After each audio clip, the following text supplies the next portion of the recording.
planner of the city of Carlton here. At this time, we don't have a quorum of planning commissioners. We were kind of hopeful that that would occur. We did have our chair call earlier to say that he had the flu and unable to attend for that reason. Without a quorum, there's not very much we can do with respect to minutes and things. We're not going to cancel the training. And so I think that's what we are going to jump into. We've sort of waited here for just one more planning commissioner in the last couple of minutes, and that person hasn't attended. We would normally have our meeting here with respect to minutes and approval and an opportunity for citizens to provide any comments on any non-agenda item. Okay, oh, get four now? I'm gonna say, well, we are able to commence the meeting. So with that, we don't have a chair because the chair has of course said that he's ill, and we don't have a vice chair. What we're going to resort to is Robert's Rules of Order. That's part of the commission's bylaws. And with that, what we can do here under Robert's Rules is that the commission can elect somebody as chair pro tem, if I can say it, chair pro tem. And so that has to be done with just a motion, a second, and some ayes. So those four planning commissioners, we probably should do roll call too. Is that okay?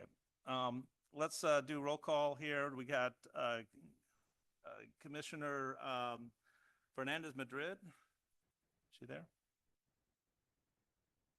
No, absent.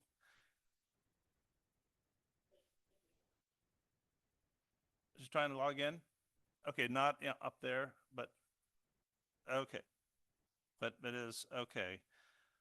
Commissioner Nordstrom? There? Here. Okay, good. We can hear you. This is a brand new building, and we're testing out the AV system as well. Okay, Commissioner Maya. Present. Yay, and your things work, sir. Okay. And then who else? Do we have Stewart? Commissioner Anthony Stewart, the chair that's attending but unable to. Okay, and the chair is ill and decided he is attending, but his vocal cords are impaired tonight, and so that's the. Okay, did I get everybody, or am I missing? Oh, and then we had one more. Nope. Jose Chavez is here. Oh, okay. Okay, there we go.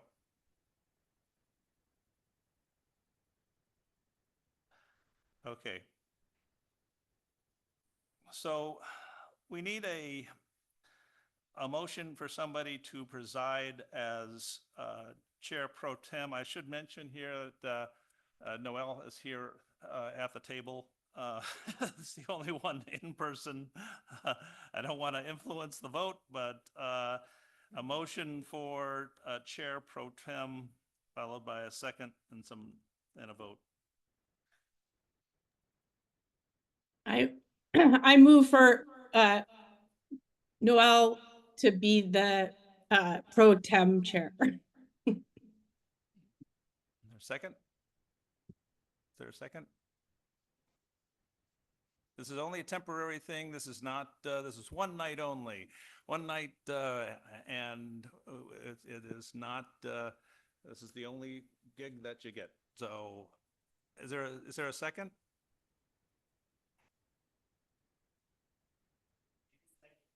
No, we can't. No, there we go. I guess so. Yeah. Yeah. All right, I second that. There's this a motion and a second. All in favor, please acknowledge by saying aye. Aye. Against? Okay, so Nicole is the chair for temporarily here, pro tem, for this evening, and she now presides. Thank you. All right, moving right along. Item 2 on our agenda. Let's see, minutes approval for the April 22nd, 2024 meeting. Do I have any comments or concerns? Seeing none. We will ask for a motion at this time, and then we'll need a second to approve those minutes. I move that we approve the minutes. And a second?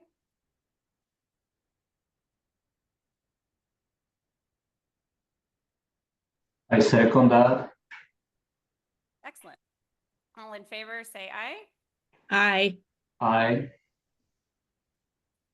Any abstain? It looks like motion passes altogether. All right. Item number 3 on our agenda, citizen comments for topics not on the agenda. Do we have anybody signed up to give comments tonight? Okay, we have some hands up. Do there. we, is this, I'm not sure how you perform public comments for this. Do I just call on folks in the audience here, or have they? Amy? Sure. Sure. We'll just go ahead and we'll start from this side of the room and move that way. So go ahead. Please state your name for the record.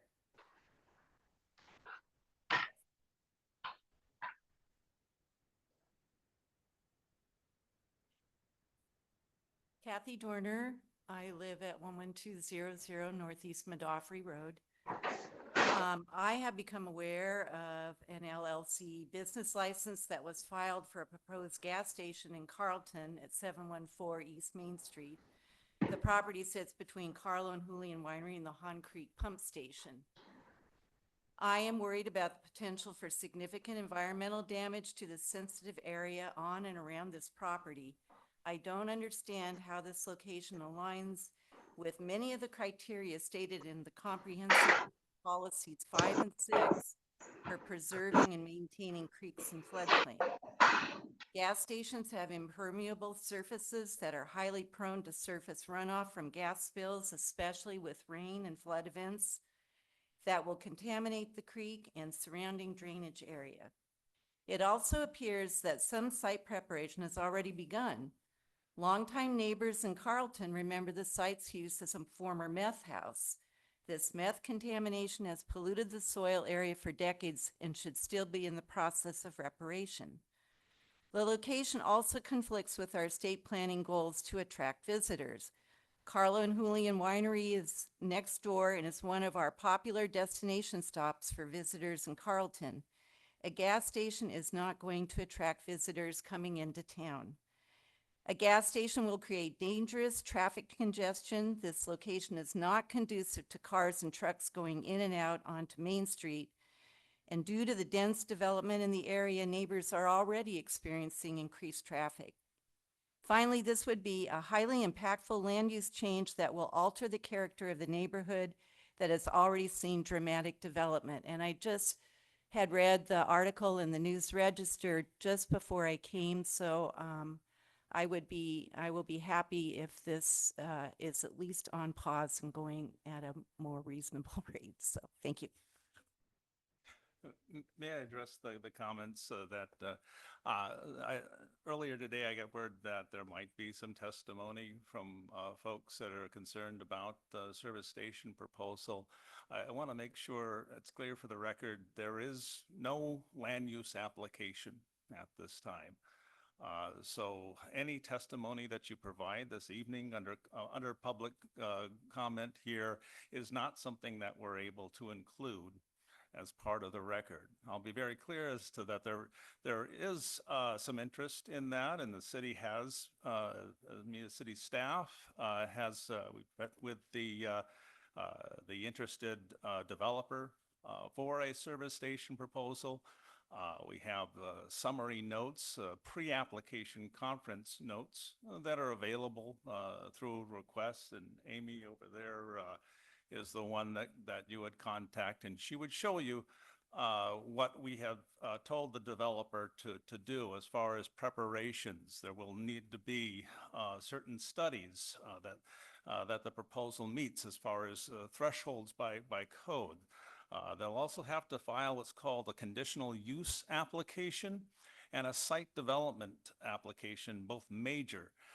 Both of these applications can be submitted together, but both are subject to a public hearing.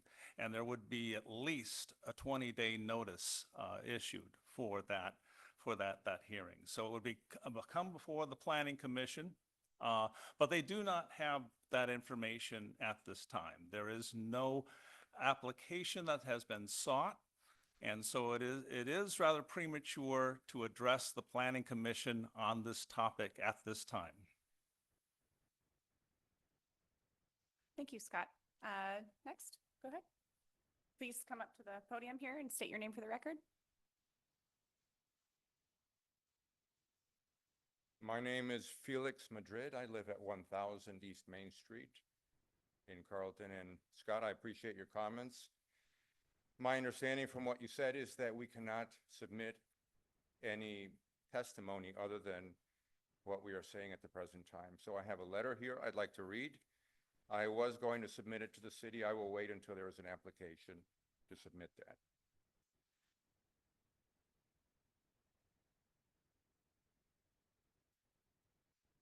From the manner in which the city of Carlton has answered the many inquiries regarding plans for a gas station at 714 East Main Street, it would seem that the city of Carlton is the only local entity that's unaware of these plans. The city has repeatedly denied any knowledge of this development to multiple residents inquiring about this, despite having had pre-application meetings which included engineering in December of last year, as well as more recent meetings. This lack of transparency and apparent disinterest in community involvement and concern is particularly unwelcome in a matter that would have major impact and adverse effects if approved and implemented. We have no way of knowing the content of pre-application conversations the city has had and can only speculate a motive for the lack of transparency. Be that as it may, the city should have ample reason to deny this request. A gas station is a failing business model in this age of electrification. The city should be aware that a gas station at this site is a particularly poor choice, given that its location is largely within the floodplain of Hahn Creek, within an area that is a FEMA-designated flood zone. Gas stations are notorious for leaks, even when new. Stormwater runoff from fueling activity and spills entering Hahn Creek is not safe. Fumes from fueling activity will impact neighbors' health. Siting a gas station in a floodplain next to a protected waterway and next to a destination winery runs counter to several policy directives of Oregon statewide planning goals, which seek to provide protection for waterways and allow for proper flood control, or which seek to delineate appropriate commercial uses and support businesses that offer a visual attraction for visitors. Unlike a winery, a gas station will never be an appropriate visual attraction. I urge the city to adopt a modus operandi which is transparent with regard to its developmental decisions, and to follow policy courses within the developmental code possibilities which are consistent with the wishes of the city's residents when expressly stated, be they dealing with city parks, trees on streets and in open spaces, bicycle paths, policing decisions, and not instead to ignore the wishes of the citizens and pursue policy and developmental courses that run counter to the people's wishes and to the detriment of their health and safety. Thank you.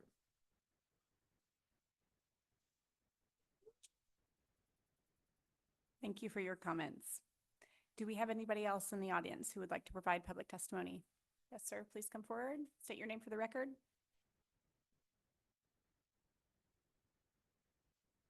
Evening, William Machado, 727 East Washington Street. I'm sorry, Scott, did you say you are or are not accepting testimony?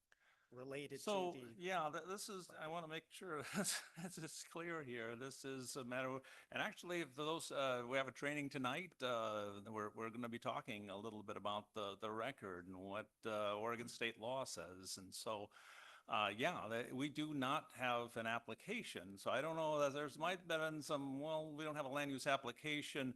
Has there been, again, has there been some interest? A pre-application conference is not a land use application. It's just an opportunity for the developer to come in and say, I'm interested in doing this. What do you have as far as ordinances and standards for me? And that's when we provide quite a long list of things that they'll need to provide as part of their land use application. And so not until that application is submitted do we have a record of it. And that's, as far as decision makers, the planning commissioners and some that are here, can only weigh what is part of the record. And so, I mean, I don't want to discourage those from saying things, but it is important to know that we can't collect any comments at this time on this topic. okay, because I think we understand there's no application that's been submitted, but aren't we allowed to give You- public comments for this items is the not tough, on the this agenda? is a non-agenda item, so, Correct. I know this is one of the things, if you want to tell the planning commission that you're concerned about this, but, yeah, I have to make that clear to the planning, to the decision makers, that we get do you. not have an application at Yeah, this I get time. it. But that, when you get one, if and when, then And then we'll there come will back be, and give you. and there will be additional- multiple, property owners are in a 100-foot vicinity are provided notice ahead of time. There'll be posting of a notice in local newspaper, posting on site. Other means that we have available will also utilize. Okay, thank you. Just one more question and then a brief comment. The pre-app information from Amy, is that a regular request or a public records request? Okay, Yeah, but it's an easy one for, Yeah, it's a pretty quick one for Amy to turn around. well, that leads into, it's related that I've only been in Carlton not quite 3 years, but I've heard from multiple long-term residents at this particular property back in the 90s. Could you lean forward and use Oh. your mic just a little bit? Thank you so much. Is that better? Okay. This is why they always touch the mics in hearings, right? I've heard from multiple long-term residents that back in the 90s, this property had a lot of law enforcement activity, up to and potentially including methamphetamine production, which, if true, could render that site unusable / contaminated. I went to the state agency who records those sites. It's not there. I submitted a public records request to the Yamhill County Sheriff's Office because I was told they may have been engaged. Response from them was they don't have any records from that time. They purged them all according to their records retention policy. I have a records request in with Carlton PD in process, asking them if they have any records from that time frame related to that property. So it's just that one aspect of, I think, what you're hearing from other folks tonight related to that particular site. And that's all I have. Okay. Thanks. Thank you for your comments. Is there anyone else in the audience who would like to provide public testimony? Please come forward.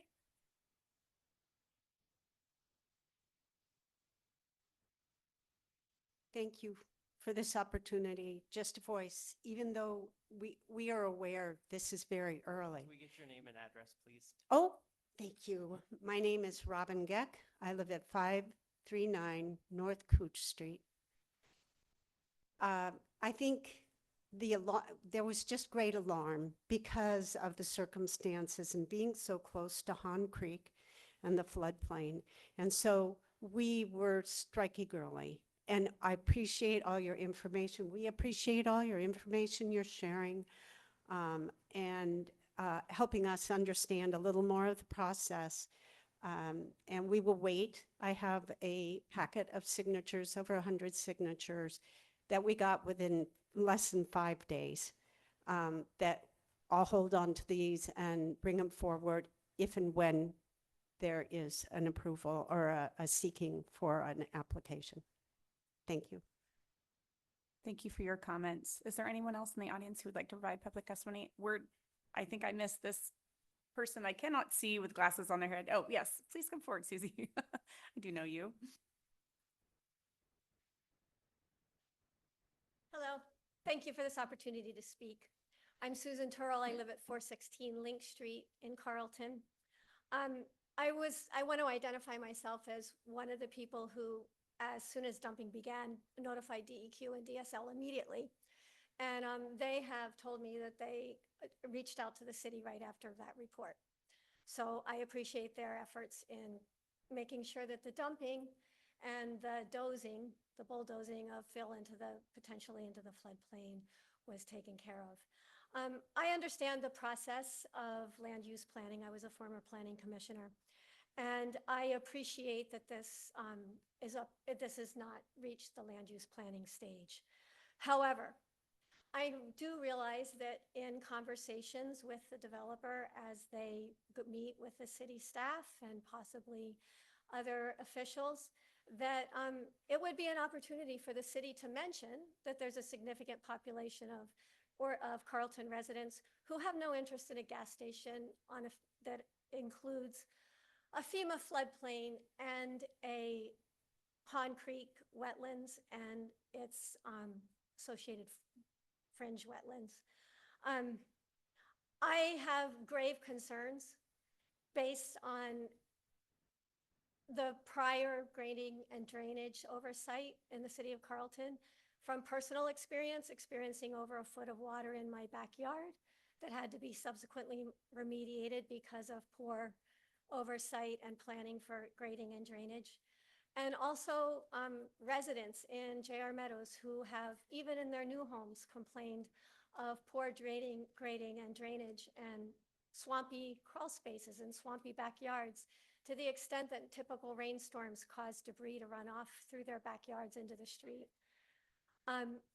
It's gravely concerning that even with the oversight that we typically get, that a gas station could be approved at this site. I see, when I read the conditions of approval and the criteria for approval, I see a pathway for approval for a gas station there. And that's gravely concerning.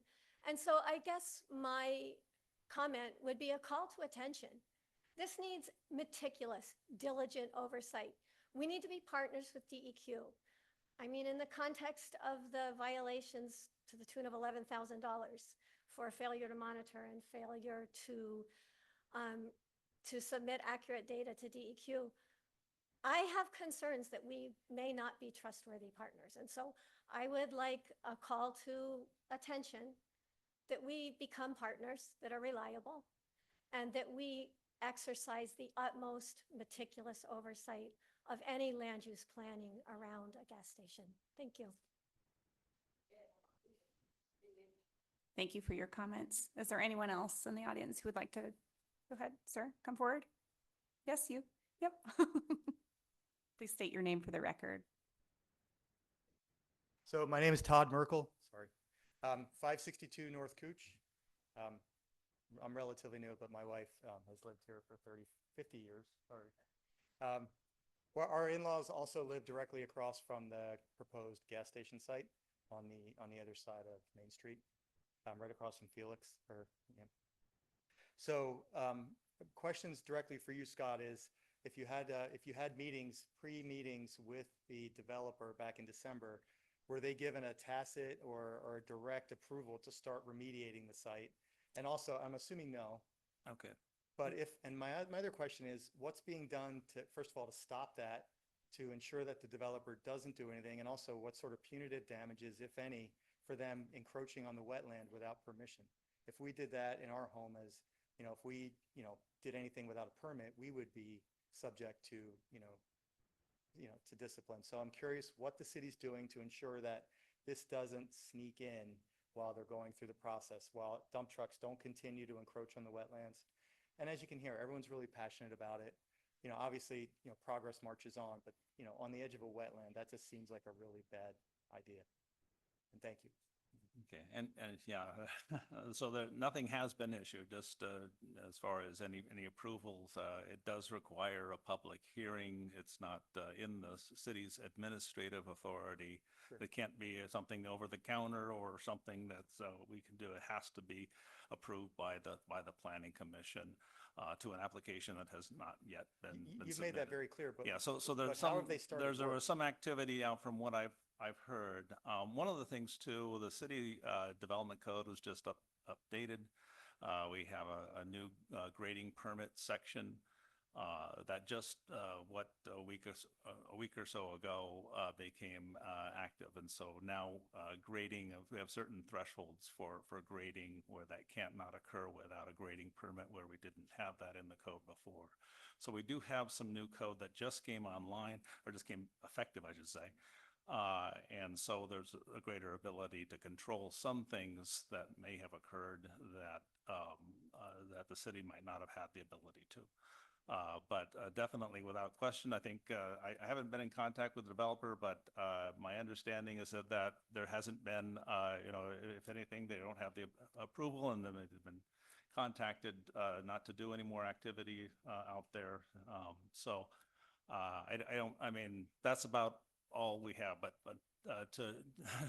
I just want to reassure you, there are no permits. You've made from the that city. very clear, Yeah. but there is a site remediation that's already started. So question is that considered grandfathered in under the old code before then? They have not. Scott, Go I'm just ahead. going to interrupt. Yeah. you. Generally, public comment is not a time for question and answer. It's just a time for the planning commission to receive public comment. So we will receive information, but it's not an opportunity to direct it in dialogue with either staff or members of the planning commission. Yeah. Well, that's bullshit, but thank you.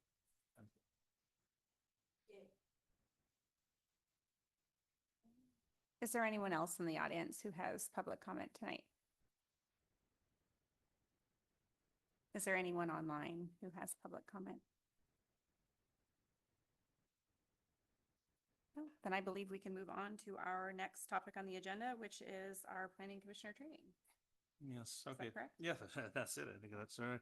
So I want to welcome those who are attending tonight from other cities. We put out the invitation to members of Planning Commission from various Yamhill cities there. We're kind of curious how many people were here for that and who were for the other items. So welcome. I just, maybe out of a show of hands, how many of you are planning commissioners here for the training? Oh, very good.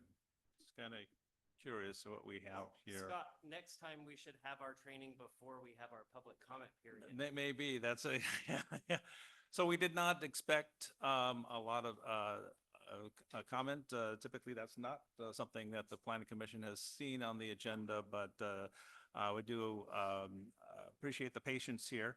I want to introduce a couple of people. The person that's just talked right there, that's Tyler Yeoman Millette. I always mispronounce your last name. That was like one of the best pronunciations. Oh, very, very good. So Tyler is the city attorney for the city of Carlton and the city of Sheridan. And what was the last one? Yamhill. Okay, those three. So he is in contract with those three cities. So you may see that his face is somewhat familiar there. And then to my left here, this is Jim Jacks. And Jim Jacks is the contract city planner at the city of Lafayette. And yeah, he's been a city planner for several cities, actually, in the Yamhill County area there too. So if he looks familiar to you. So we are going to start off here with, where's that PowerPoint presentation right now? We're gonna start off with just sort of explaining how this will go. We can get that up. And the next slide.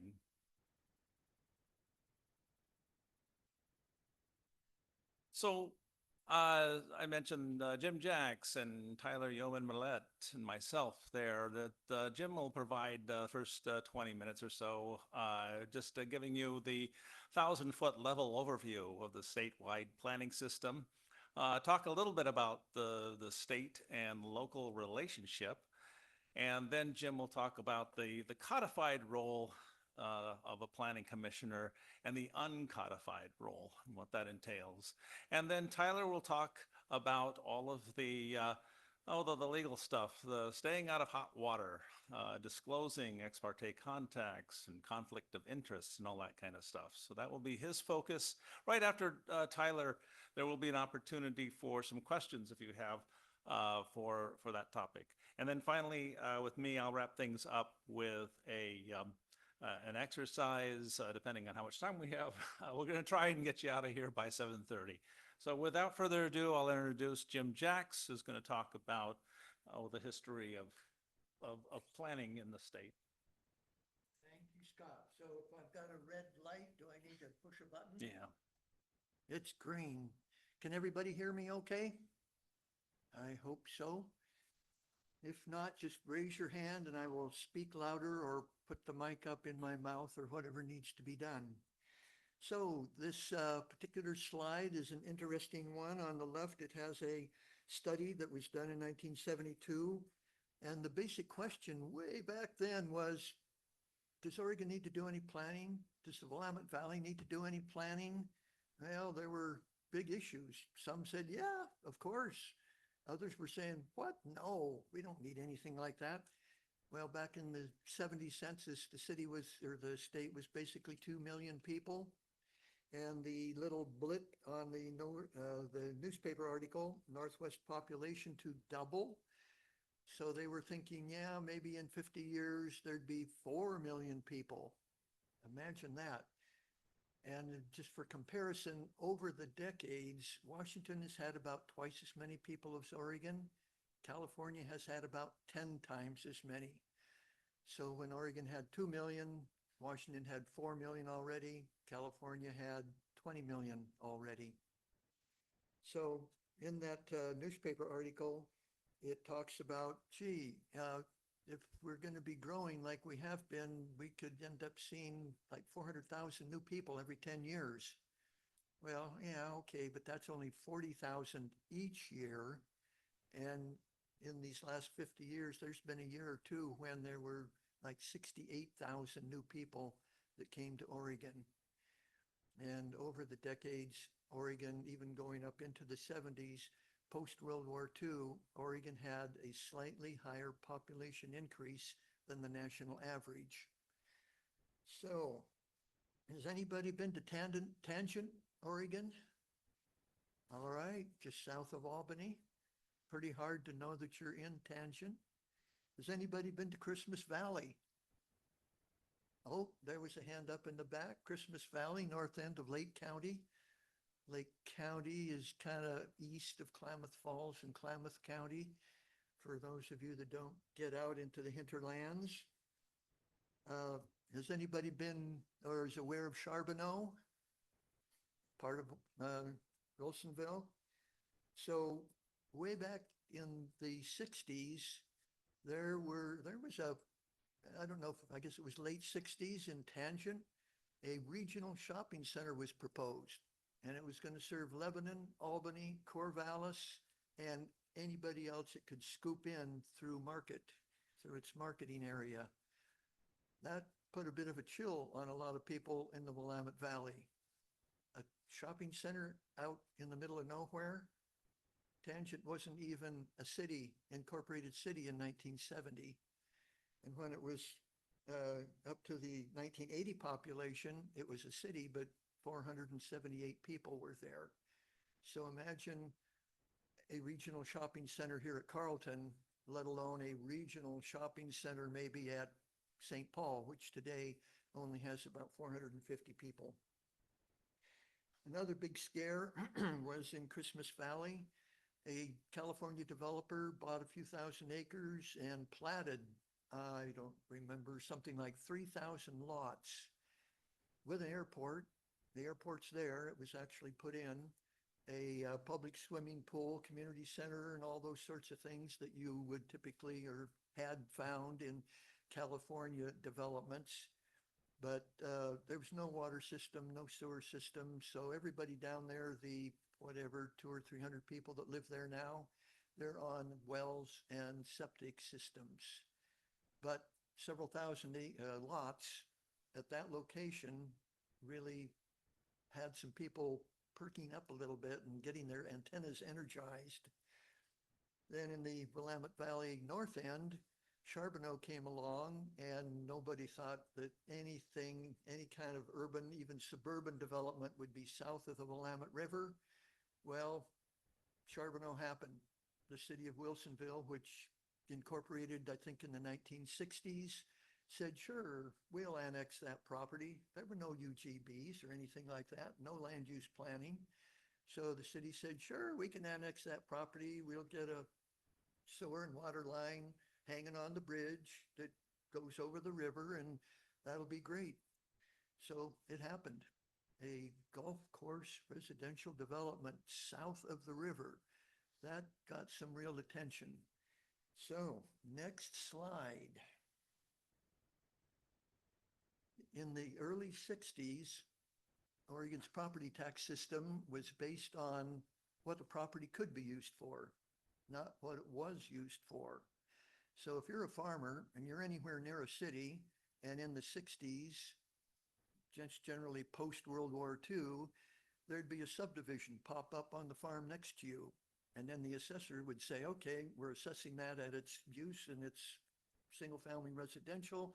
And yeah, oh boy, all the farmers around there, they could sell their property, and those farms could be rural residential developments or small mobile home parks, whatever.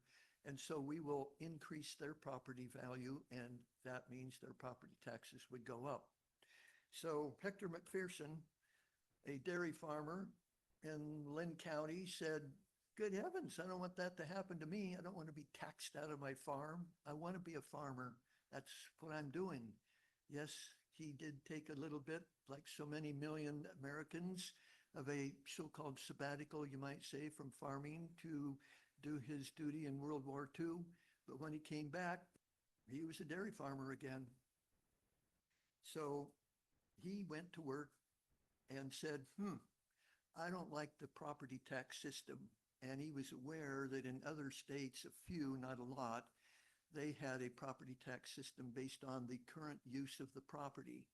And then a few county or a few states had adopted laws that said, if a county adopts an exclusive farm use zone and a farmer, meaning you got to farm it, and a farmer says, I want that zone, then the state property tax system will, the tax rate for that farmer in that zone will be for the current use. It won't be based on what it could be used for, and with the result that the farmer would be taxed out of their property. So Hector McPherson was a big mover and shaker. In 69, there was Senate Bill 10, which was pretty much the same as Senate Bill 100 in 1973. The 71 legislature wasn't quite right for a statewide land use planning bill, but in 73, the political forces thought, yep, this is the time to do another effort. We'll get Senate Bill 10 out of the 69 bin. We'll make whatever updates we need. And it was Senate Bill 100 in the 73 session. So Senate Bill 100, next slide. The core elements are, it created the statewide protections for farmland and with amendments to the exclusive farm use zoning. Farmland, of course, back then it was what, maybe the second largest industry in the state. It created protections for timberland, at that time probably the main industry in the state. None of this Silicon Forest stuff was part of the mix back then. And it's created the Land Conservation and Development Commission, LCDC, And to play alphabet games, the State Department of Land Conservation and Development is DLCD. And so the difference is the commission is the commission. In Oregon, like a lot of states, you have a department commission process or system where the commissioners are appointed by the governor, confirmed by the Senate, and then they are the policy group that works with the state employees to make sure that the program is running in the right direction. So Senate Bill 100 set the direction. The bill itself did not create the statewide planning goals, but it called for statewide goals to be adopted by the commission, and it implemented measures for the base structure of the current program. And at the bottom there, it did not establish the statewide planning goals. They were created and adopted by the commission. They are administrative rules. They're not Oregon revised statutes. The other thing there is the bill did not enact key statutes and rules that we've come to know. One of those is the 120-day rule. That was adopted by a bill later on. Another is the Land Use Board of Appeals. That was not created, not part of Senate Bill 100. It was created by a bill later on. So trying to move right on through. Next slide. What about these goals? What the heck are they? How many of them? What do they say? So there's 19 of them. There's 14, I guess you could say, regular ones. The 15th one is the Willamette River Greenway goal, which applies to cities and counties only if they have land along the Willamette River. And then the last four are the coastal goals. And you, if you're a city or county over on the coast, then you deal with those as well as all the others except goal 15, because we know the Willamette's not over at the coast. So in the situation we have here, sometimes a city or county in the Willamette Valley has to deal with goal 15, the Willamette Greenway goal, but there's an awful lot of cities and I suppose a couple of counties that don't have to deal with it, like Benton County. Oops, pardon me, they're on the river too. Well, anyway, there's some cities that don't have to deal with goal 15. So the goals, when a person looks through them, goals 1 and 2 are procedural goals. Goal 1 is citizen involvement. From the beginning, citizen involvement was something that was considered to be very important, because if you don't get buy-in by the local people, the citizens, then you're not going to be able to get land use planning, comp plans adopted, zone codes adopted, and that sort of thing. Goals 3 and 4 address farmland and forestry. Basically, goal 3 says protect ag land for farmers. One of Oregon's biggest industries back then and still is. Goal 4 is forest lands, protect timber resources for timber harvest. Again, one of Oregon's back then biggest industries and still is now. Goal 5, 6 and 7 are considered environmental resource goals. Goal 5 has more than one thing in it. It's got natural resources, scenic resources, historic areas, open space. So it's got several aspects to it. Number 6, air, water, and land resources quality. 7, areas subject to natural hazards, earthquakes, floods, those sorts of things. And then goal 8 and running through 14 are generally considered urban goals and infrastructure goals. Goal 8 is recreation needs. Each city needs to adopt a parks master plan for their parks and recreation, what they've got, what they need, what they will need in the future. And if you don't have one of those with a list of projects and an estimated cost for each project, when you go to the Oregon Department of Recreation and Parks and say, we'd like money to build a park or to buy parkland, they'll say, what you're asking for, is it in your local park plan? So you need a park plan. Otherwise, they really won't even accept a request for money because the city obviously wouldn't know what to do with that money if they don't have a plan for their recreation and parks.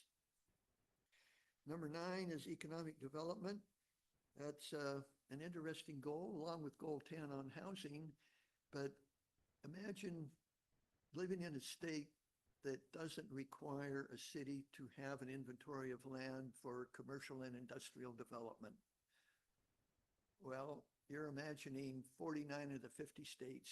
Oregon is the only state that has a state law that says you have to have an inventory of land to accommodate commercial and industrial growth out for 20 years.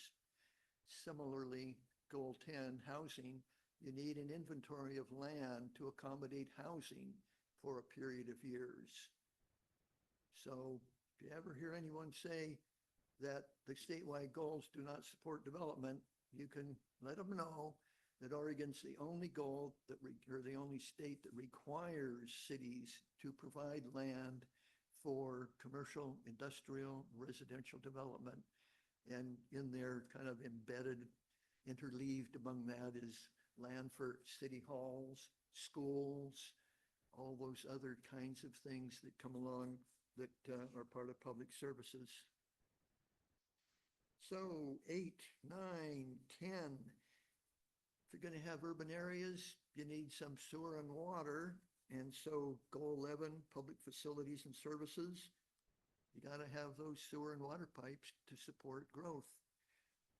Goal 12, transportation.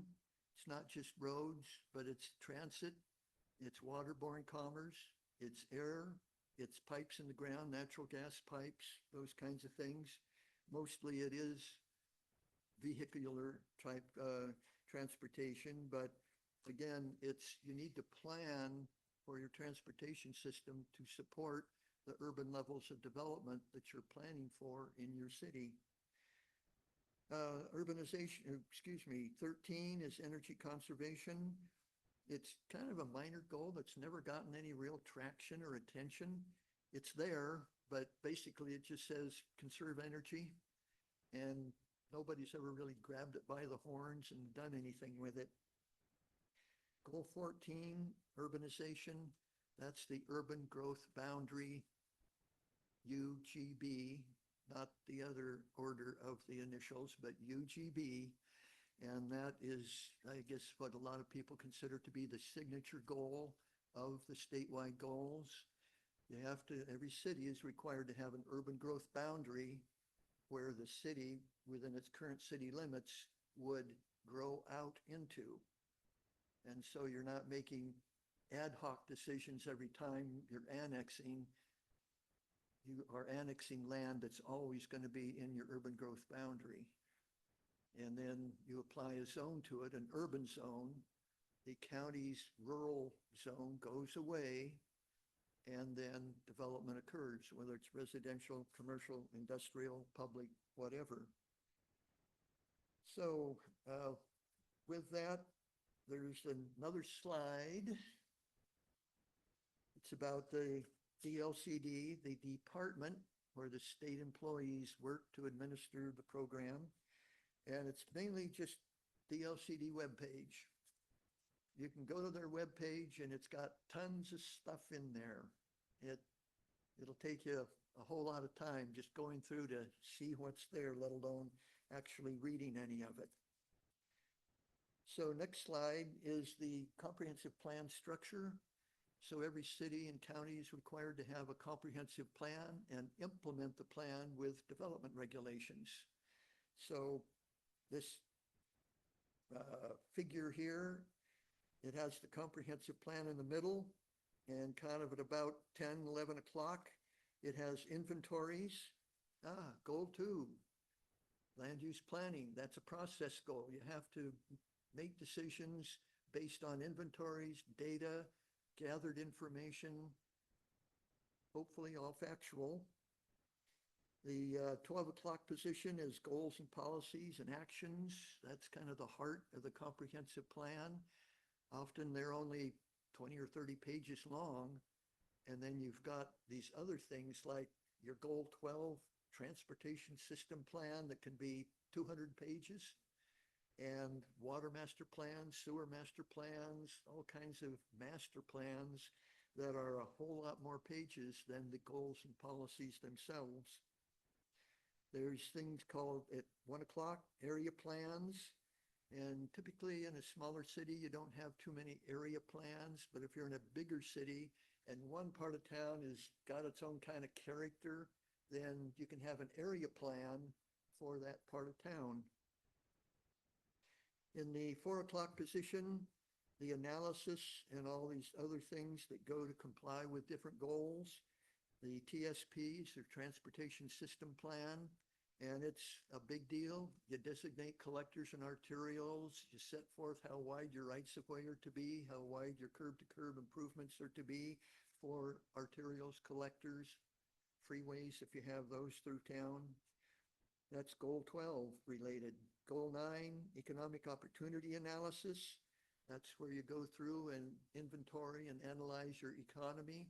And then you pop out and say, yeah, we need so many acres to accommodate future economic growth. The next one there is goal 10. It's a housing needs analysis.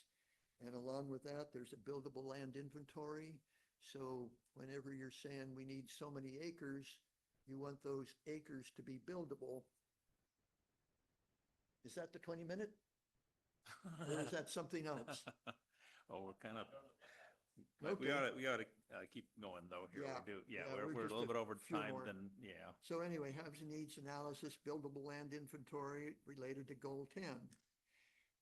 Then there's water master plans, sewer master plans, storm drain master plans. Those are all related to goal 11, public facilities. And when those master plans are done by your public works department and city engineer or consultants, they get adopted into the comprehensive plan. Again, when you go to get money for a street project or a sewer water, if you don't have a master plan with that project listed and an estimated cost, then you need to update your plan first and then go ask for money. So the next slide. In a general way, you can say planning in Oregon is a dance, if you will, between state and local governments and state agencies and local governments. As part of the acknowledgement process, going back a few decades when cities and counties were adopting their comp plans and they're implementing regulations, state agencies had to review those, and if they had a problem, they had to submit letters to the Land Conservation and Development Commission saying, hey, we got a problem with this city's plan because it's whatever. It's not in agreement with our state agency goals and policies. So when you have a state highway, for example, going through town, way back when ODOT as an agency agreed with what was in your comp plan. And every time you go to amend it, if you're amending it in terms of designating or changing collectors and arterials, someone at ODOT reviews that.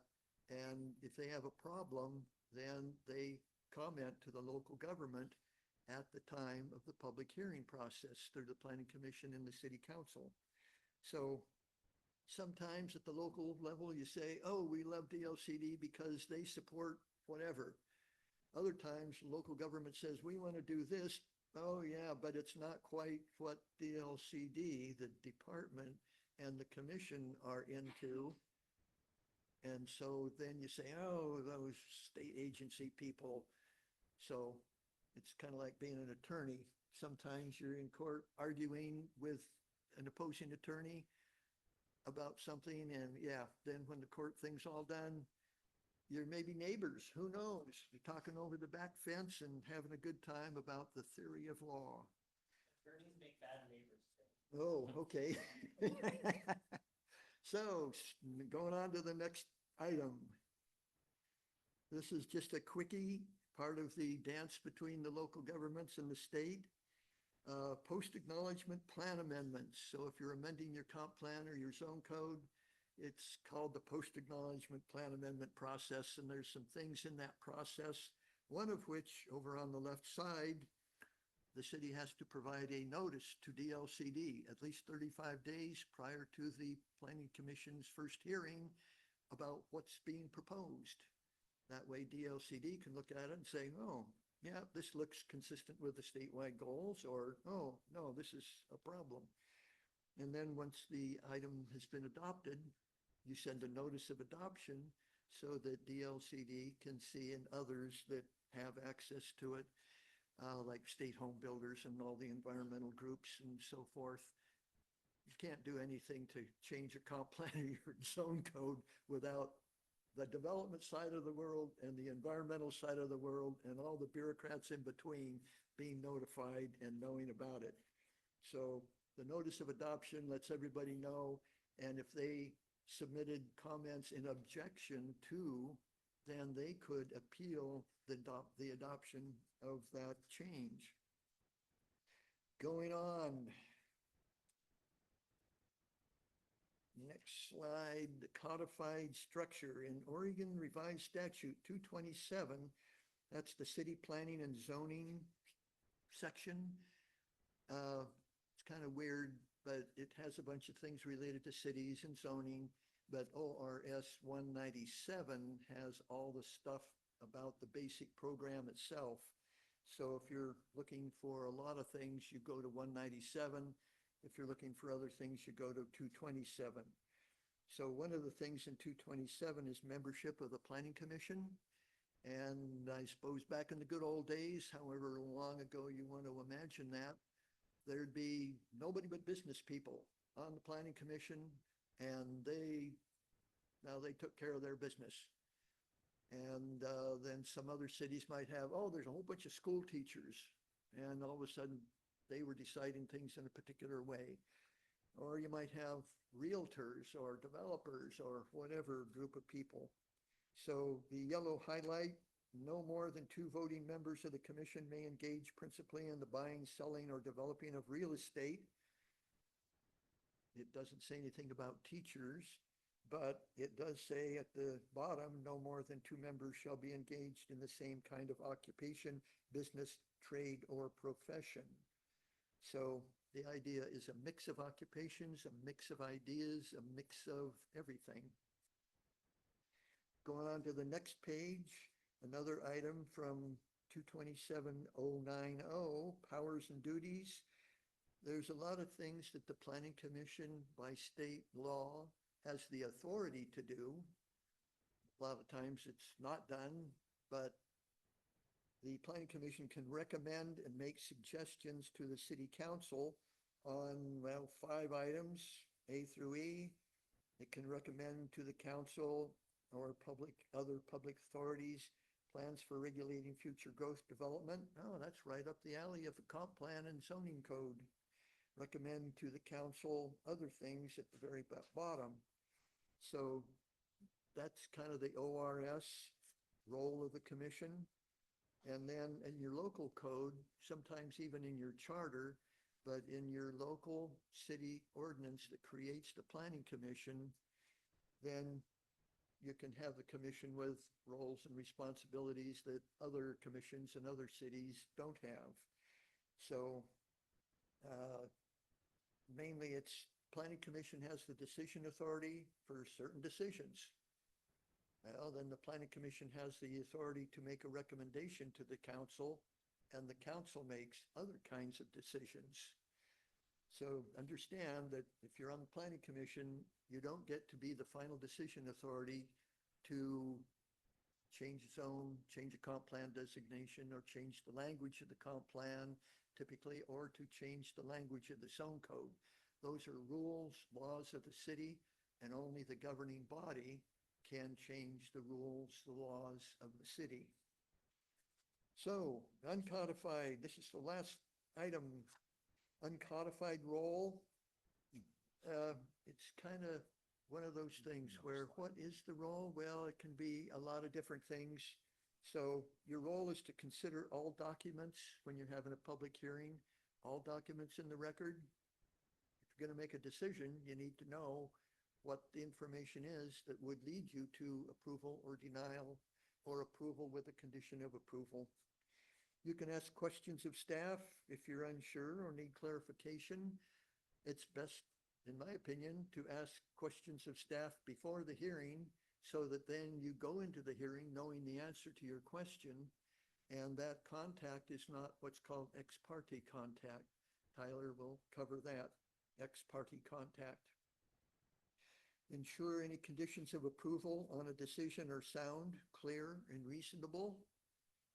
That way, whoever is affected by the decision, whether it's a neighbor or the developer or someone at the city, then the conditions are clear and objective and they're reasonable. They don't cause people to jump up and down and say, I'm appealing to this decision to the council.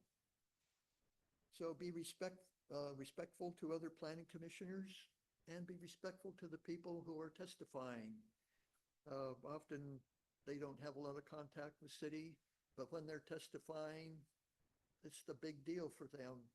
The people that are still here from the group that was here earlier, I'm not sure how many are here, but for those that were here and spoke, they had something on their mind. It was the most important thing in their life tonight.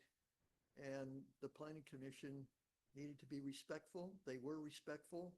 The commission could have said, okay, folks, there's nothing here to talk about. Wait for the application. We're moving on to this training that we have scheduled later tonight. But the commission was respectful. They said, if you're here tonight and you really want to say something, then please go ahead and say it. Stay with your role, be informed, self-educate. There's a lot of ways you can read about land use planning. You can go to the one side of the coin, Oregon Thousand, or not the, the Oregon Thousand Friends of Oregon group. They have a website. You can read all about their ideas. You can go to the State Home Builders website. You can go to the DLCD website. You can go to national websites on land use planning. So then find ways to participate, create, and inspire others. If you run into somebody in the grocery store and they want to talk about, hey, I just heard you're on the planning commission, well, blah, blah, blah, blah. Instead of saying, hey, I'm getting my groceries, take it as an opportunity to talk with them. If they're wanting to ask you about what you're doing with local government, your city, that's another planning commissioner maybe. And it's interesting that a lot of people on the planning commission end up running for city council. A lot of people on budget committee too, but a lot of people, if they are wanting some way to get in to start and participate, then talk to them. Invite them to come to a planning commission meeting or now Zoom in because they don't know what it's like. They think, well, whatever they think, and usually it's not something that they are jumping to want to get in and join. So talk to those people in the grocery store for a few minutes. With an asterisk that I will talk more about when There it's we my go. turn. Yes, depending on the application. Yeah. And just one thing before we move over to Tyler. In planning commission hearings, it's so often that people testifying, they're looking right at the planning commission and they're asking you questions like, well, what are you going to do about the possible negative effects of a whatever in the town? And you feel obligated to answer their question. Well, you and the planning commission up here are not the people who are the subject. You're the impartial tribunal that's the decision-making body.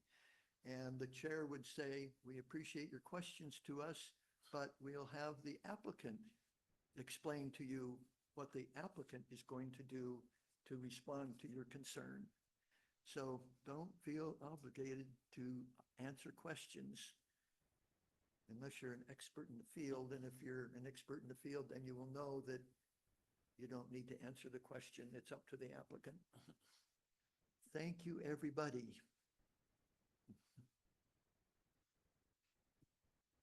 Thank you, Jim. Nice. We didn't even practice that. I didn't even let him know that I was using the double finger guns. I am Tyler. I am the city attorney for Carlton. I am the city attorney for Yamhill. I am the city attorney for Sheridan. And I contract with the Mid-Willamette Valley Council of Governments. So I have helped out Amity. And I think that's all of my cities here. So I don't need to mention anybody else. We can go on to the next slide. So there are primarily, maybe exclusively, two types of hearings that a planning commission will hold. There are legislative hearings, and then there are quasi-judicial hearings. In a legislative hearing, it is generally less specific about a particular application that has been received, but is more changing the direction of development in the city. As any of our planning commissioners or city councilors know, we just went through the very enjoyable process of updating our development code.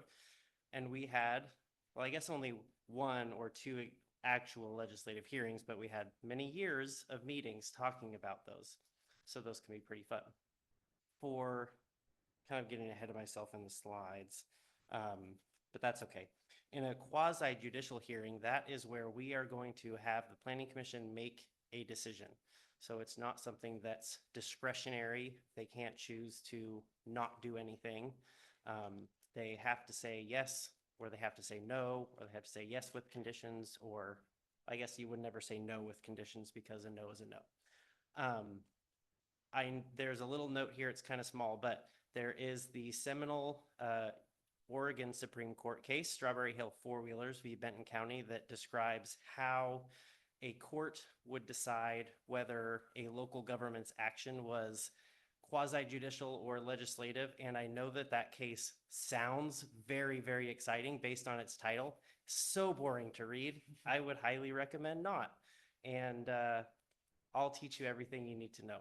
It's surprisingly boring, even for me, which is, I think, really saying something when a lawyer says something is too boring to read. Next slide, please. So in legislative hearings, some examples of topics that would be covered under a legislative hearing. If the comprehensive plan of a city is changing, changes to a land use ordinance, like when we went through and updated our development code, major map amendments, so changing how particular properties are zoned and what is allowed in those zones are some examples. In a legislative hearing context, disclosure of ex parte contacts is not required. So if you know that you have a development code update coming before the planning commission, you can stop and talk in the grocery store about that. You don't have to. I want to give you all permission to say, I'm not going to talk about this in the grocery store. Come to a planning commission meeting because I wouldn't want to talk about it at the grocery store. But you guys can do whatever you want.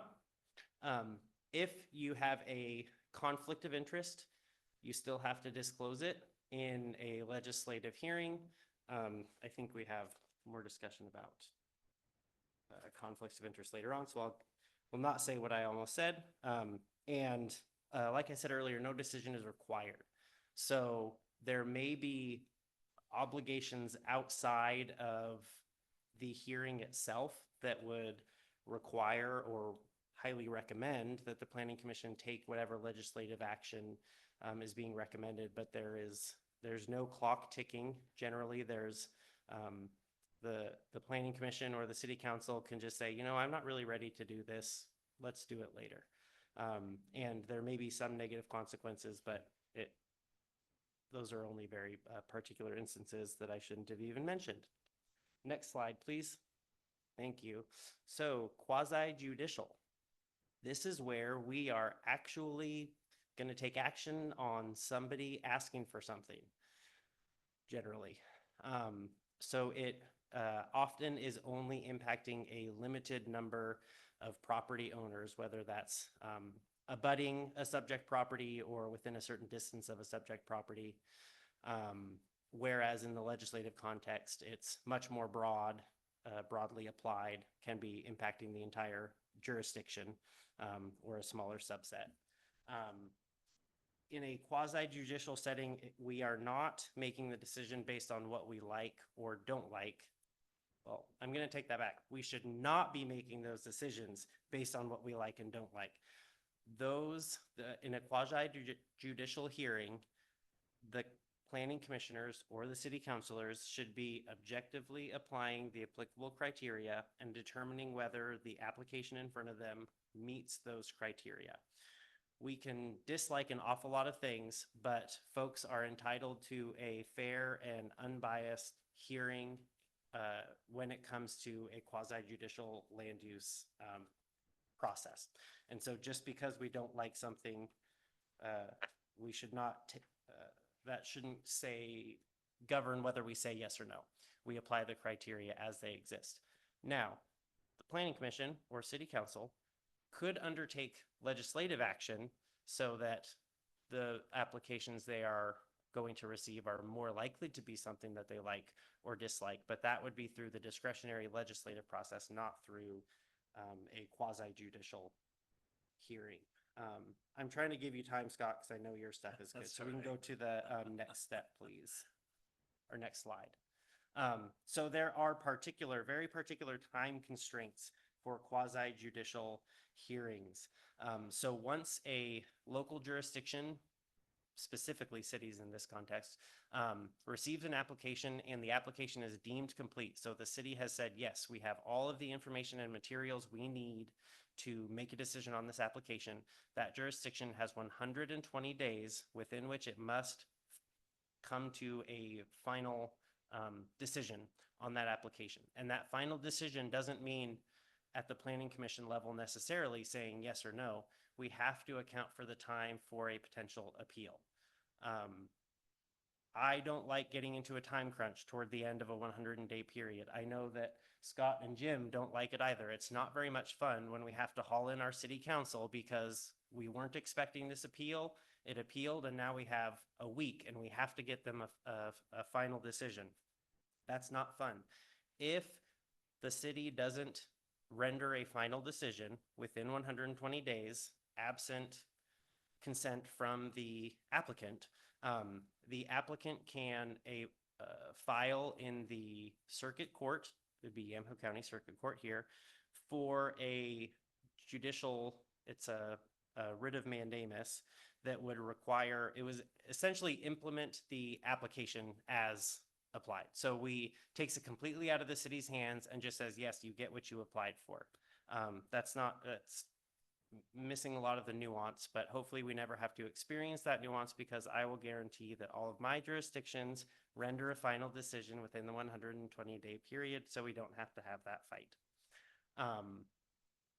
There are certain instances in which the applicant can pause that 120-day clock. As Jim was saying earlier, there's with the land use planning, there's a bit of a dance between state government, local government, and other entities. This development process can also be a bit of a dance with the city and the applicant. And that's not to say that the city does everything the applicant wants them to do. And that's not to say that the applicant gets to do whatever they want or that the city gets to do whatever they want, but it can be very, very beneficial if it's a collaborative process where if there are concerns identified with a particular development, they can be addressed early on in the process voluntarily so that it doesn't come to a head further down the line and cause stress for folks on both sides. If there is, well, I'm trying to get to Scott. So there is a maximum time, 245 days statutorily, an application cannot be held open for longer than 245 days. So 120 days is sort of the low end maximum, potentially, and then 245 days is at the very top.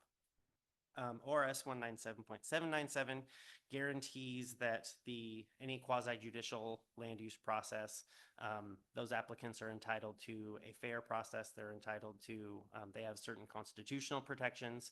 The process must be open and transparent. So that's where public meeting laws come in, and the decision makers must be able to make an unbiased decision, which is not to mean that we don't all have our own personal opinions, but we don't get to use our own personal opinions in making a quasi-judicial decision. Next slide, please. There's lots of stuff that people have to read at planning commission meetings. If you're clever, you make Scott or Jim read it all. So Noel, if this is more than a pro tem position, that's my advice, is make them read everything. At a quasi judicial hearing, the chair of the meeting would also poll all of the commissioners or city council members as to any bias that they might have and whether that would interfere with their ability to make an objective decision, whether any of the commissioners or counselors have a conflict of interest, so whether they have an interest in the outcome and they would either personally benefit or be harmed by the decision. And you would also be asking for the disclosure of any ex parte contacts. So those grocery store conversations, it can include driving down and looking at a site after an application has been received. It can be engaging in Facebook discussions about a particular project. Any information received outside of the public hearing context is an ex parte contact. Deliberations can only occur in open meetings. So the planning commission can't go hide in the break room and talk amongst themselves with no recording, with nobody else there, and then just come out and say, okay, we've decided we are going to do that gas station. Just kidding. Bad example. Wow, only half you guys are listening. That was a good joke. I would say above average for me. We have to discuss that in public.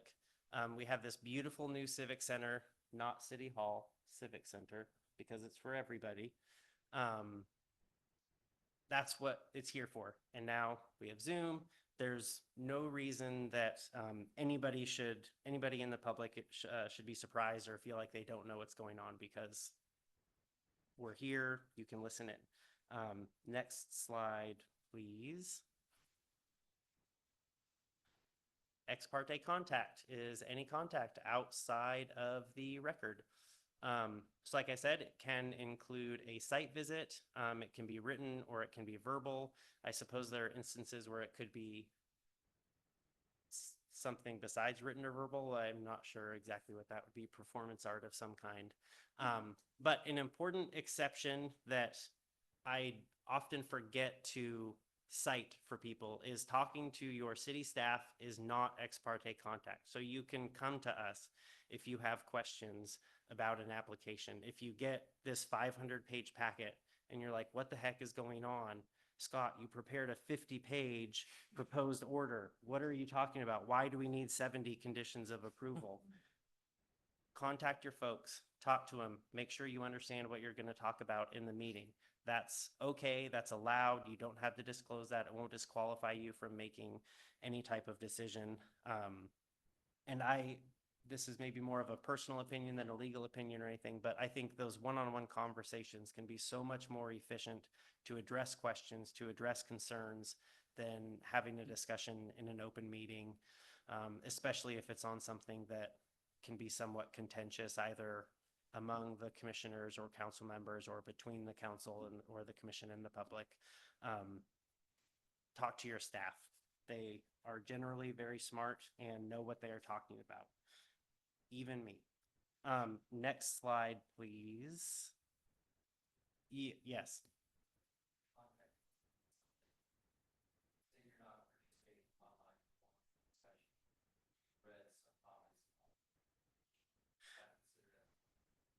Strictly speaking, that would likely be considered ex parte contact, but it is, I guess you just provided me an excellent segue, so thank you for that, Kevin. Just because you had some ex parte contact does not mean that you have to recuse yourself from the whole process. You just have to disclose that there was some information that you received outside the public hearing context, whether it was somebody running up to you in the grocery store and you couldn't get away fast enough, whether you read something on Facebook. I know that some of our planning commissioners get texts from people, numbers they don't even necessarily know. None of that will necessarily disqualify you, but it's always best to disclose. If you're ever on the fence, if you think something might be an ex parte contact, you might have received some information or somebody said something to you about a pending application, disclose it and then say on the record, even though I received this information, I feel that I can make a fair, unbiased decision based on the criteria. I'm not relying on the information outside of the record, and you're good. So thank you, Kevin. That was a good question. So in terms of disclosure, which like I said, if you're ever in doubt, better to disclose than not. Give a brief summary of the kind of information that you received. You don't have to be terribly specific. You don't have to say who it came from. Just because you can receive it doesn't mean you should. So I would say still try to avoid that. Don't have those conversations. The more you're talking about a pending application outside of the public hearing context, I'm going to have to buy more Tums. Shannon's going to have to buy more Tums. We already go through an awful lot. Thank goodness they sell them in 2 huge packs at Costco. It's stressful, and we never know when somebody who might have had maybe a planning commissioner thought was a quiet conversation in their living room then gets blasted all over Facebook. That's not a fun surprise. That's like the opposite of Christmas. So we want to avoid that. Next slide, please. Conflict of interest. So there are 2 particular kinds of conflict of interest. An actual conflict of interest, which is this slide, means that you have an actual conflict of interest. You are interested in the outcome. You will either be benefited or harmed by the outcome of a decision. If we can go to the next slide, please. This is where we discuss a potential conflict of interest. So this is where it's not a sure thing, but it might impact you positively or negatively, or a member of your family. This is not a certified ethics training, so I'm skipping over a lot of the nuance here. It's not just the commissioners. There are other associated individuals who that applies to as well, but don't want to get into that too much. Now, next slide, please. A very important conflict of interest exception that I think often applies in the planning commissioner or city council context is the class exception, how I generally refer to it. But if there is a group of people, a not too narrowly tailored group of people who will all be impacted by some particular decision and who will all be impacted in the same way and in the same amount, so to the same degree, that is not a conflict of interest. So most planning commissioners have to be residents of the city. Passing an exhaustive development code update impacts every single one of those planning commissioners because they live in or own property within the city. So there's going to be some change to how they use their property or the steps they would have to go through to change the use of their property. That is not a conflict of interest that would bar them from making that decision because it applies generally to everybody in the class, however that class is defined. If we're changing the uses for our commercial zone, the fact that a planning commissioner owns commercial property does not disqualify them from participating in that discussion, taking part in that vote.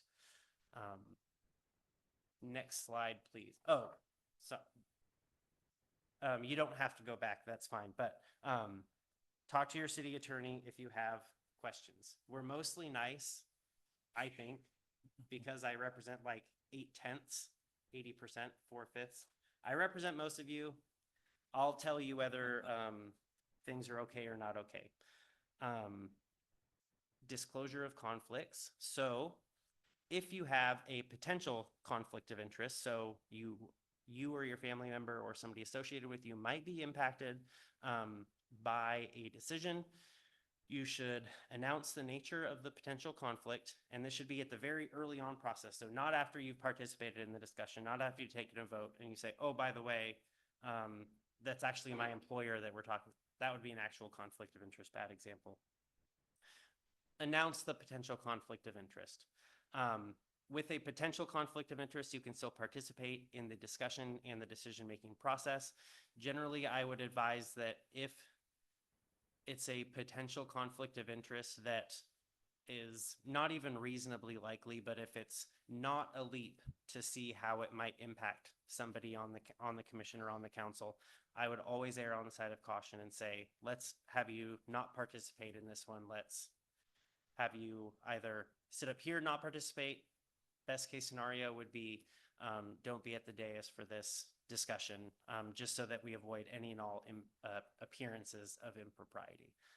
But that's taking more conservative steps than what the regulations would require. With an actual conflict of interest, so where we know that a decision will positively or negatively impact you, you would need to refrain from participating in any public capacity in that decision. So that would include participating in the deliberations, even if you were to recuse yourself from the vote.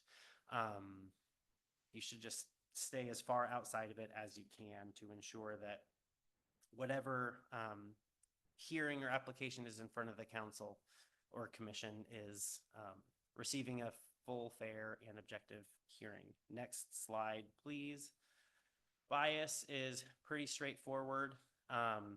If we have a really strong opinion and that opinion is so strong that we are just going to be blind to the development criteria and we're going to say, I'm going to vote no on this no matter what, you should recuse yourself because you do have a bias. You are incapable of making an objective decision based on the criteria. As long as you can sort of hold the two thoughts in your head that maybe I feel personally in this one way, but I know that I can apply these criteria, then you do not have to recuse yourself. So it's just that incapability of making an objective decision that would require recusal. Next slide, please. Excellent. We do have an Oregon Government Ethics Commission. There is a confidential hotline that you can call if you have questions. You can all talk to your city attorneys if you have city attorney. That's just me. There's a good handbook. The League of Oregon Cities has good information as well. There are a lot of resources out to ensure that we aren't violating any ethical issues. How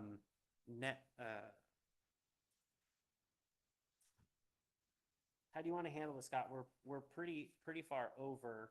Are we over the time? We're at 7:30. Yeah, we promised everybody we'd be out of here by now.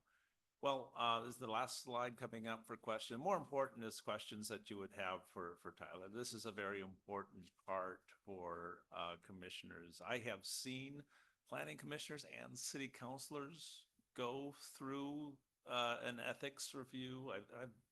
I've testified on that. It's not a fun thing. So this is very, very important. And I want to make sure if you have questions for Tyler, this is the opportunity at this time. We can do the exercise too, I guess, but and the exercise will take about 5 or 10 minutes. But why don't we go to questions at this time? Are there any questions? I did such a great job. Nobody has any questions. There's a question over here. Oh, sorry. I asked and didn't look. Thank you, Amy. My name is Ken Moore. I'm a planning commissioner in Yamhill. I have two questions. The first one is yes or no. Say there's a gas station proposed in a town and every citizen is in this hall saying you're environmental villains if you do this. The city planner has written a staff report and all criteria have been met. Gives you no wiggle room. All this does not matter. Yes or no? Correct. Next question. I have trouble in a meeting when it comes time for, in the quasi-judicial, it comes time for questions from the public, the open the hearing part.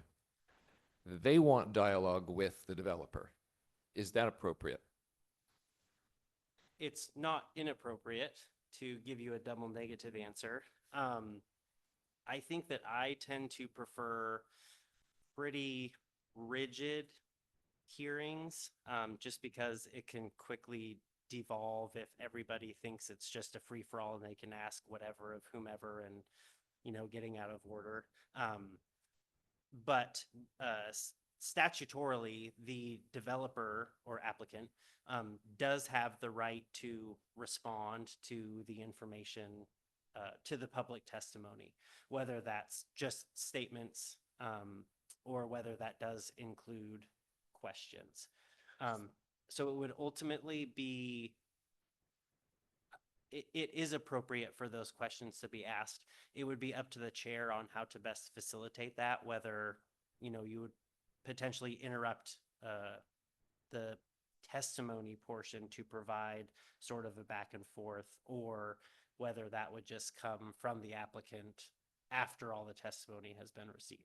That would be my advice, is not to engage in that back and forth during public testimony. But I understand that in smaller towns, when everybody knows everybody, and sometimes it's a little bit less formal. So the public can maybe ask a lot of questions, state their concerns, then the developer has a chance to rebut. And then it's the problem. Then, but what about? And you didn't. The public is not entitled to a re-rebuttal. Okay, thank you. I guess what my caveat would be, unless anybody's ordinances provide for that. But I don't think anybody in this city is in a jurisdiction that has those rules. Remy, you might be the only one who I don't actually know very well in terms of the McMinnville Municipal Code. Well, nice to meet you. Remy Drabkin, Mayor McMinnville, two-term planning commissioner, City of McMinnville, starting in 2011. I was actually going to push back a little bit on your answer to if you have a room full of people saying they want one thing, but your staff report says, no, this meets all the criteria, that's the end of the road. I think that's when you dig into your comprehensive plan, not to indicate that staff is wrong, but that if you are if it's a matter that's of concern to you, and I've seen many planning commissioners do this, where they start digging into what does our hazardous waste plan say, or what are the natural resource plans, what are our wastewater plans, and how are they included in our comprehensive plan. And typically when I see people do that, they come back and they come to the same end result that was in the staff report, but often with a much more thorough understanding of why they're there, and not always coming to the same conclusion. We've certainly had a lot of things in McMinnville where we've had counselors object based on, recently they didn't agree with the staff report related to transportation systems plans. I didn't have a question, and I'm sorry that I No, didn't answer. I appreciate that. It is much more nuanced than my answer would have indicated. The staff report is not the end all be all. There is other information that is relevant. So, but you can't just rely, I guess my answer was assuming all criteria were met, including digging down. We can't just reject an application that meets all of the applicable criteria because people don't like it. But if there are other reasons, other legal reasons, not a very good answer, but the staff report is not the end all be. Commission responsible for safety and welfare of the community. Was that part of the plan commission keeps in mind? I think that yes, in applying the development code. And when we start to look at maybe a gas station with fumes and possible runoff and all of these things, it seems like the safety and welfare has been considered by all of these statutes that surround these kinds of developments. And we still feel like it's not safe. There is going to be more traffic going down here, although the traffic report has said this city street is designed for that. I'm not a transportation guy. I don't know about safety and crossing. I don't know what I'm told, but I think that's what I'm really supposed to rule on, not make that feeling on is this extra crosswalk going to be safe or not. I just don't see a lot of wiggle room because of all of these entities that are looking at this process already. And there's not a lot of room for my gut in this. So I would agree. I don't know of any criteria that takes that into account. talking for the plan and say, another gas station? But where do you find that in something you can rule on? Where do you find something you can rule on with that? Yeah, I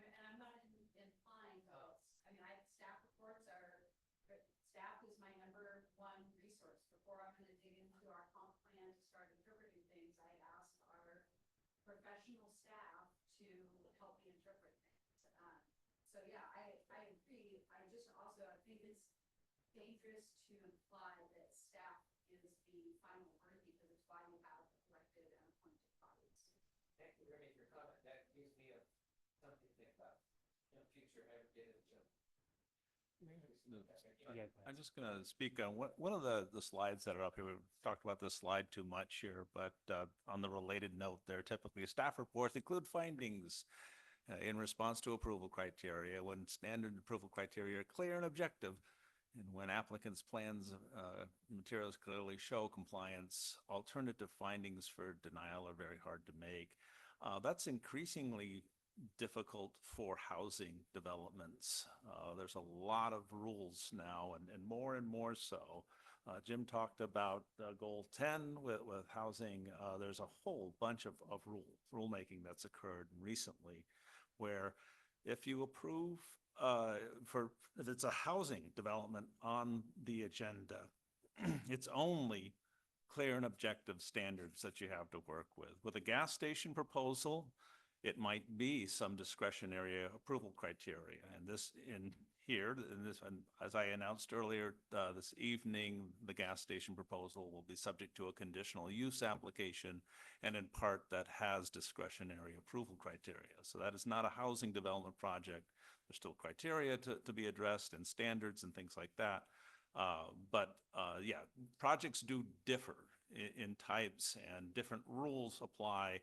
And especially for housing developments, that's one that we have to apply clear and objective criteria. I just wanted to make that differentiation. I know a lot of housing projects are coming forward now, and that's one of the things you'll hear from attorneys and staff on the importance of making the findings with clear and objective staff. I believe we have a question on Zoom as well. Are they still there, Morgan? Kevin will hit you next. Not actually hit you. Depends on your question. Zoom person.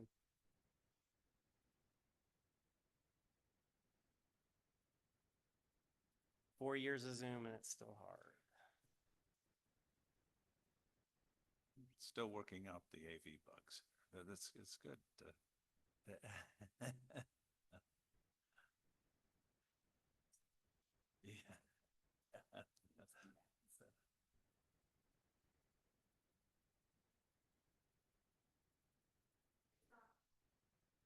You're up, Chris, on Zoom.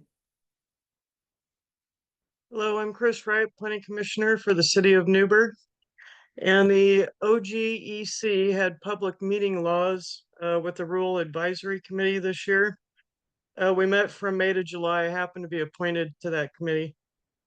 And the potential language changes, strikes are posted to the Secretary of State's bulletin as of August 1st.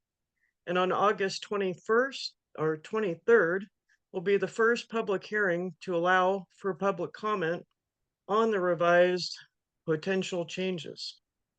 And then September 3rd, written comments close. September 19th, legislative comments for written closes.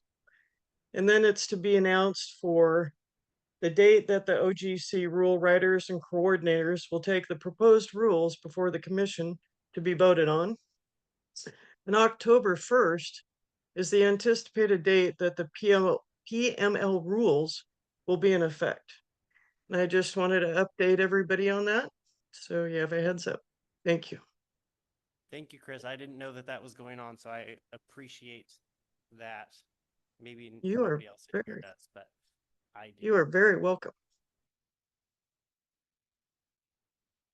To piggyback on what Ken said a little bit, and we noticed it tonight, can you speak to maybe some new people or new to us sitting on that side of the table?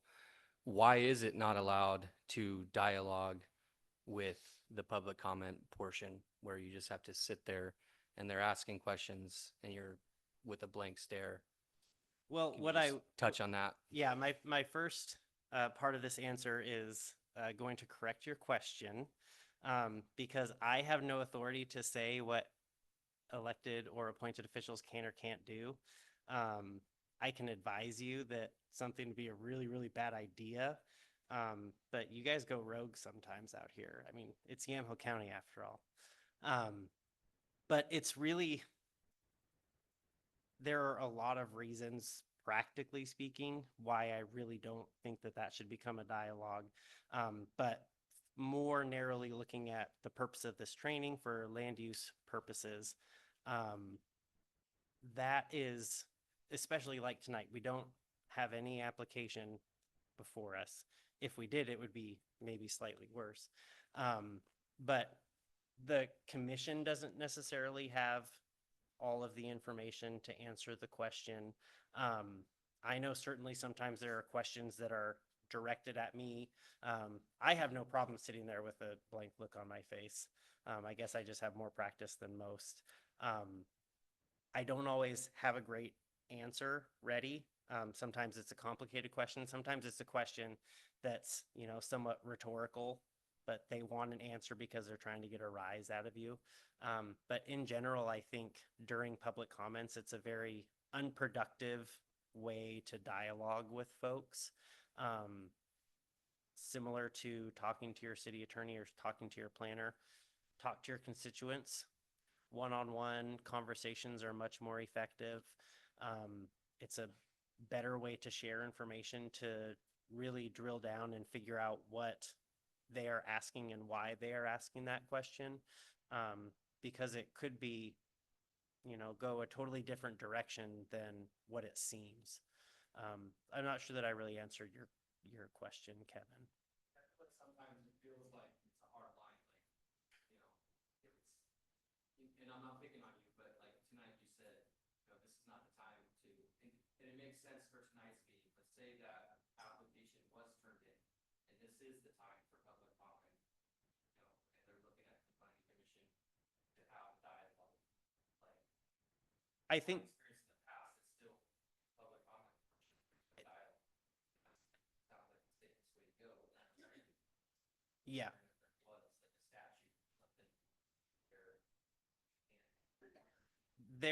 I'm not aware of any statute, and we're all small towns here. I think probably Yamhill more so than any of my other cities.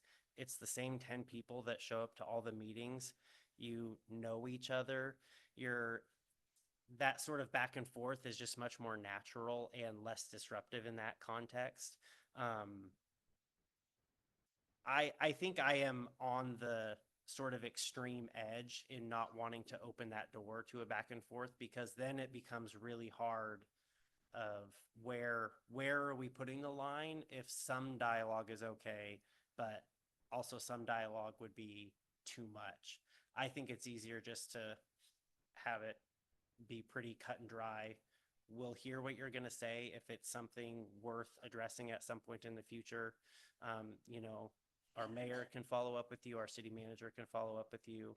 I probably won't follow up with you because it's public comment and I ignore it. Speaking. Get people to sign up and testify during the public hearing for something that's land use, then they've attached their name and address to the record. That means they'll continue to be updated by it, as opposed to making a public comment when they're adding their comments to the record, but they're not attaching it to the issue that's important to them. So that means they're not going to be contacted by the city for their random comment they came out. But if this is important, keeping your comments aligned with when the public hearing, then you're actually involved in the process. I was just going to comment from the city of Yamhill. We actually sort of just reinstituted a hard and fast rule, and it says so on the agenda. On the public comment section, it says this is not a dialogue. This is for hearing your public comments. If there are questions or further follow-up you need, you're welcome to contact city staff or city administrator during work hours. And that's what we've implemented. What was that? We haven't tested that yet. We'll see what came out with it. And just, sorry, Shirley, before you go, because Mayor Drabkin didn't have the microphone, her response to Kevin's question about dialogue during public comment is our citizens really protect their own interest and their own participation in the process by providing their statements at the right time within the land use context so that they are part of the process instead of just a voice at the beginning of our meeting. That's a paraphrase. She said it much more eloquently for those on the recording. Yeah, I have a question. I should probably know the answer to this, but in the case of an application, whether it's a gas station or a housing development. Or a hotel. Or a hotel or whatever, is it the applicant or the or the city staff, planning staff that deals with the outside agencies? Or does the applicant have to deal directly with approvals like with the DEQ or the DLCD, et cetera?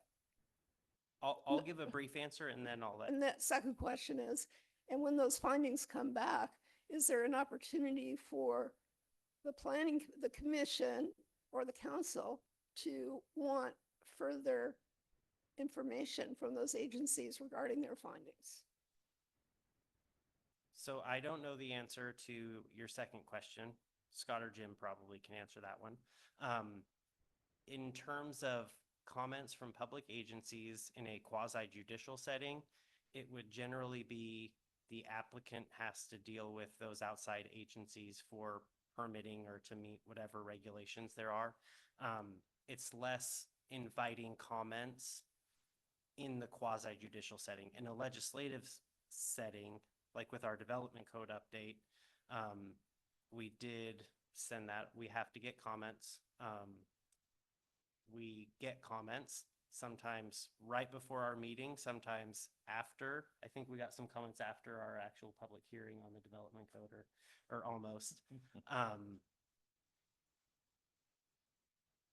So it depends.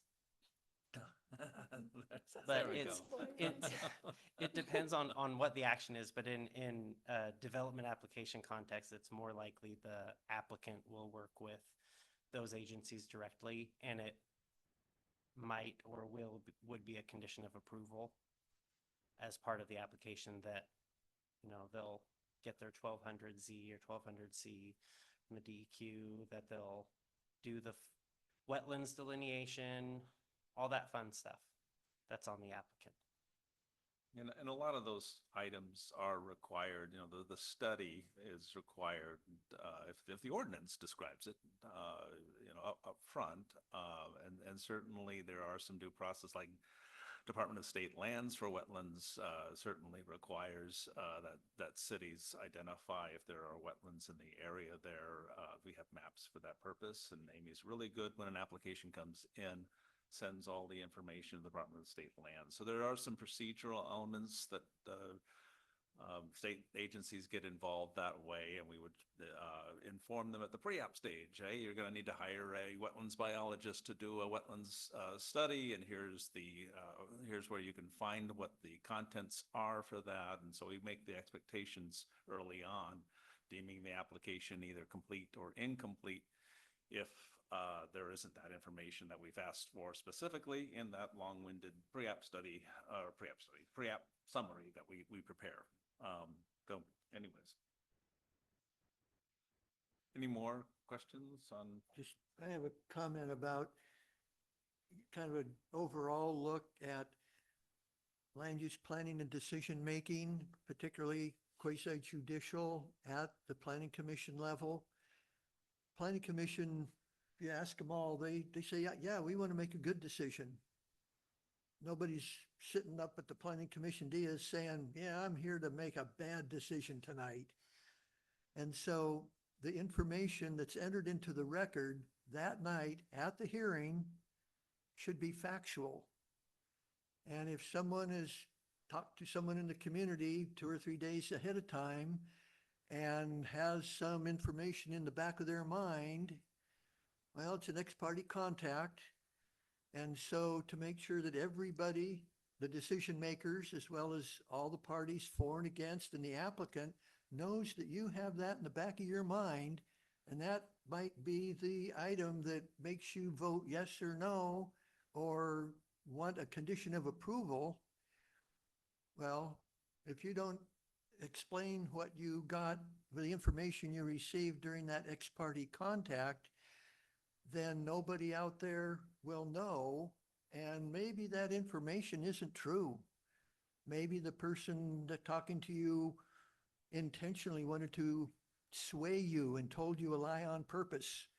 Maybe they had information that they thought themselves was true. They passed it on to you. They didn't know it was not true. And so when you disclose that ex parte contact, someone in the audience might say, oh my God, that's not true at all. I can testify and say what the real true information is, or the applicant or whoever can do that. And that through that kind of a process, it's kind of mechanistic, but through that process, everybody that's a decision maker that composes the impartial tribunal will know, presumably, what the truth is. It's not to say that every case is decided based on nothing but true statements and factual information. It's easy to have some weird little thing that isn't true end up in the record and part of the reason why a decision is made. But the whole idea is base a decision on factual information. And through this give and take at a public hearing, then that is the official way to get the truth to come out. And if somebody is testifying, saying things that are not true, another person can correct that. Or the applicant can say, yeah, there was testimony about that group of trees at the back end of the property and how they need to be saved. Well, those trees are not even on my property. They're not part of the subject property. They're not shown on the site plan. Well, they're shown, but they're shown on the other property because they're not on my property that is the subject of this development application. So just think about it in terms of wanting to make a good decision.